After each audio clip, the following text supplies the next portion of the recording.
Imagina que el mundo te da por muerto. Imagina que tu propia familia, en lugar de llorarte, celebra tu ausencia con sonrisas hipócritas, esperando repartirse lo que no les pertenecía. Pero el día de la lectura del testamento, el día de su supuesta victoria, abrí la puerta, y el silencio que llenó la sala fue la mejor y más fría venganza que pude haber soñado. ¿Alguna vez alguien te subestimó, pensando que nunca volverías a levantarte? Entonces esta historia es para ti.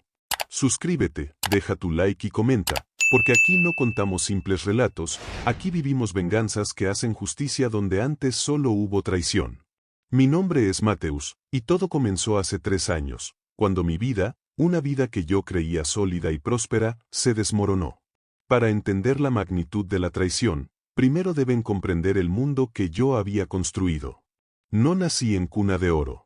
Vengo de una familia humilde, pero con trabajo y una determinación de acero, logré levantar un pequeño imperio en el sector inmobiliario. Mi éxito no fue un golpe de suerte, fue el resultado de noches sin dormir, de riesgos calculados y de un sacrificio constante. Y mi familia, bueno, ellos eran los beneficiarios de ese sacrificio. Mis 2 hermanos menores, Ricardo y Javier, siempre vivieron a mi sombra y, para ser honesto, a mi costa. Les di trabajo en mi empresa, puestos de alta dirección que no se habían ganado. Pagué sus deudas, sus caprichos, sus viajes. Mi tío, el hermano de mi padre, también formaba parte de mi círculo de confianza, manejando una parte de mis finanzas. Y mi esposa, Isabel, la mujer con la que había compartido 15 años de mi vida, disfrutaba de un estilo de vida lujoso, un mundo de apariencias que yo, en mi ceguera, creía que la hacía feliz. Yo pensaba que mi generosidad era una forma de amor, una manera de compartir mi éxito. Ahora sé que, para ellos, era simplemente una debilidad que estaban esperando explotar. La enfermedad llegó como un ladrón en la noche. Una mañana, sentí un dolor agudo en el pecho, un mareo, y luego, la oscuridad. Desperté semanas después en la unidad de cuidados intensivos, un fantasma en mi propio cuerpo, conectado a un universo de máquinas y cables. Estaba débil, sin fuerzas, atrapado en una prisión de carne y hueso. No podía hablar, apenas podía mover los párpados. Pero podía escuchar. Y lo que escuché en los susurros de mi familia junto a mi cama fue mucho más doloroso que cualquier herida física. Si Mateus no sale de esta, todo será mucho más fácil para nosotros, escuché decir a mi hermano Ricardo, mi mano derecha en la empresa. Ya era hora de que alguien más tomara el control de los negocios. Él siempre fue demasiado blando, añadió mi tío, el hombre que manejaba mi dinero. Pero la voz que me destrozó el alma fue la de mi esposa, Isabel. La escuché hablar por teléfono en el pasillo, su voz un susurro cargado de una impaciencia cruel. Sí, todavía sigue igual. No te preocupes, mi amor. Pronto seremos libres y todo esto será nuestro. Sentí como la rabia, una rabia impotente, se mezclaba con la debilidad de mi cuerpo. Estaba atrapado, escuchando cómo los buitres planeaban repartirse el botín mientras yo todavía respiraba. En ese momento, en la soledad de esa cama de hospital, no solo luché por mi vida. Comencé a luchar por mi venganza. Un mes después, contra todo pronóstico, salí del hospital. Débil, con cicatrices físicas y emocionales, pero vivo. Lo que no sabía era que, para el mundo legal, mi vida ya había terminado. Mis hermanos y mi tío, con la complicidad de mi esposa, habían movido los hilos. Falsificaron informes médicos, sobornaron a un par de funcionarios y presentaron pruebas falsas ante un juez. Y lo lograron. En cuestión de semanas, en los registros oficiales, yo, Mateus, estaba legalmente muerto. Cuando descubrí lo que habían hecho, a través de un viejo amigo abogado que me alertó, mi corazón se partió de una forma que ni la enfermedad había logrado. No solo querían mi herencia. Querían borrar mi existencia, anularme, convertirme en un fantasma para poder robarme todo impunemente. La rabia que sentí fue tan intensa, tan pura, que casi me consume. Pero entonces, recordé las palabras de mi padre, la ira ciega es el arma de los tontos. La ira fría es la herramienta de los estrategas. Así que respiré hondo. Y tracé un plan. Si ellos querían declararme muerto, yo mismo iba a resucitar. Pero lo haría en el momento más doloroso y humillante posible para ellos. Esperé. Guardé silencio. Nadie supo que había regresado a casa. Me refugié en una pequeña casa de campo en otra ciudad, un lugar que nadie conocía.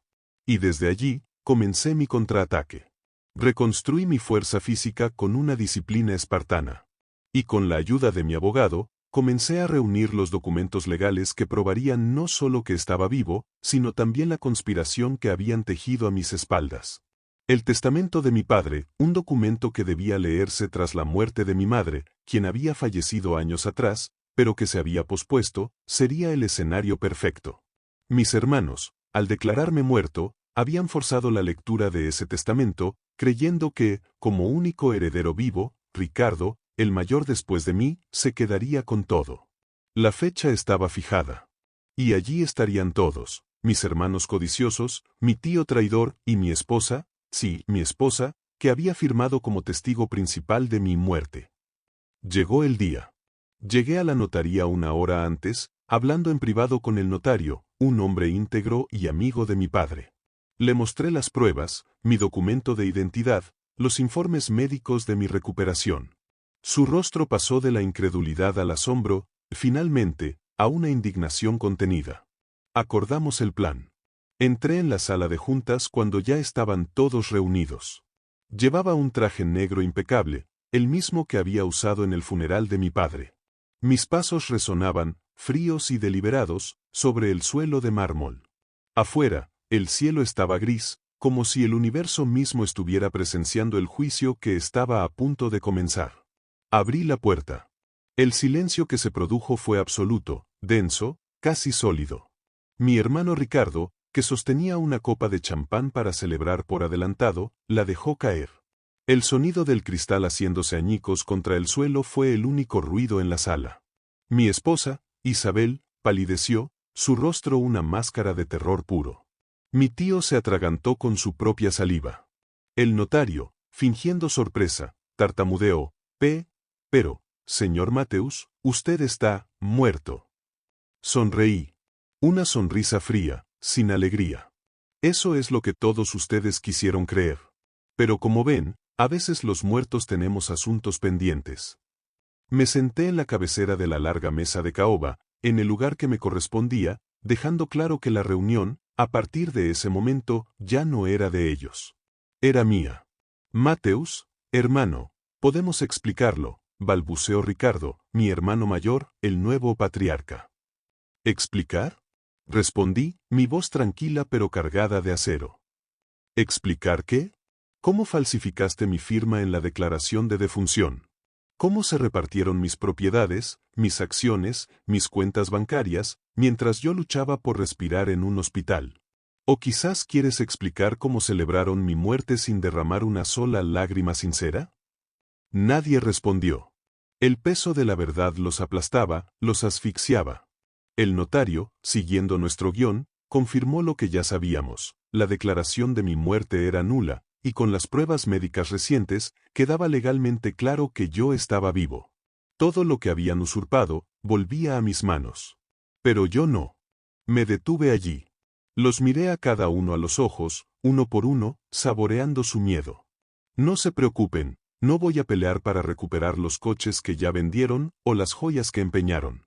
Porque lo que viene, se los quitará todo, y mucho más. Cada fraude, cada firma falsificada, cada mentira que dijeron ante un juez, ya está en manos de la justicia.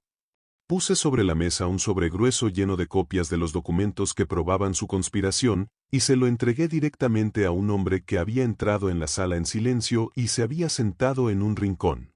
Un hombre que ellos no conocían. El fiscal. Las caras de mis hermanos se desfiguraron por el pánico. Mi esposa rompió en un llanto histérico, suplicando que la perdonara. Mi tío intentó levantarse, pero sus piernas no le respondieron. Pero la historia, la verdadera y devastadora revuelta, no termina ahí. Lo que ocurrió después fue lo que le dio a mi venganza una dimensión que ni yo mismo había previsto. Pero hay una última cosa que deben saber, dije, mi voz ahora un susurro que helaba la sangre. Mi enfermedad no fue una casualidad. Saqué un segundo informe de mi maletín. Un informe toxicológico. Durante mi recuperación, los médicos encontraron algo extraño en mi sangre. Restos de un veneno de acción lenta, un tipo de sustancia casi indetectable que, administrada en pequeñas dosis durante meses, provoca un fallo cardíaco que parece natural. Contraté a un investigador. Y descubrimos la fuente. Miré a mi esposa. El té de hierbas que me preparabas cada noche, Isabel. Ese que decías que era para ayudarme a dormir. El mismo que, casualmente, dejaste de darme en cuanto caí en el hospital. Isabel gritó, un sonido animal, de pura negación. No, yo nunca. Tenemos pruebas, la interrumpí. La compra de la hierba, que no es una hierba medicinal, sino una planta tóxica. Los registros de Internet desde tu ordenador, buscando sus efectos. Y un testigo. La empleada de la limpieza de nuestra casa, a quien amenazaste para que guardara silencio, pero que finalmente ha decidido hablar. Lo entendí todo. No solo habían aprovechado mi enfermedad. La habían provocado. No querían solo mi herencia. Querían mi vida. El fiscal se levantó, anunciando que la investigación por fraude ahora incluía un cargo por intento de asesinato. Algunos de mis familiares salieron de la sala, vomitando por la impresión. Otros lloraban desconsoladamente. Y yo sentí una paz absoluta. Ese día entendí algo poderoso. Cuando las personas que dicen amarte te traicionan de la forma más fundamental, el dolor puede matarte o puede transformarte. A mí me transformó en alguien que jamás, nunca más, volverá a ser subestimado. Mi familia creyó que me habían declarado muerto. Pero hoy, fui yo quien enterró lo poco de dignidad y humanidad que les quedaba. La justicia llega, tarde o temprano. Y cuando llega con la verdad en la mano, no perdona. ¿Alguna vez alguien a quien amabas quiso borrarte del mapa, como si no valieras nada? Cuéntamelo en los comentarios. Y no olvides suscribirte, porque aquí, en este canal, las venganzas no son ficción. Aquí, la justicia siempre, siempre encuentra la forma de triunfar.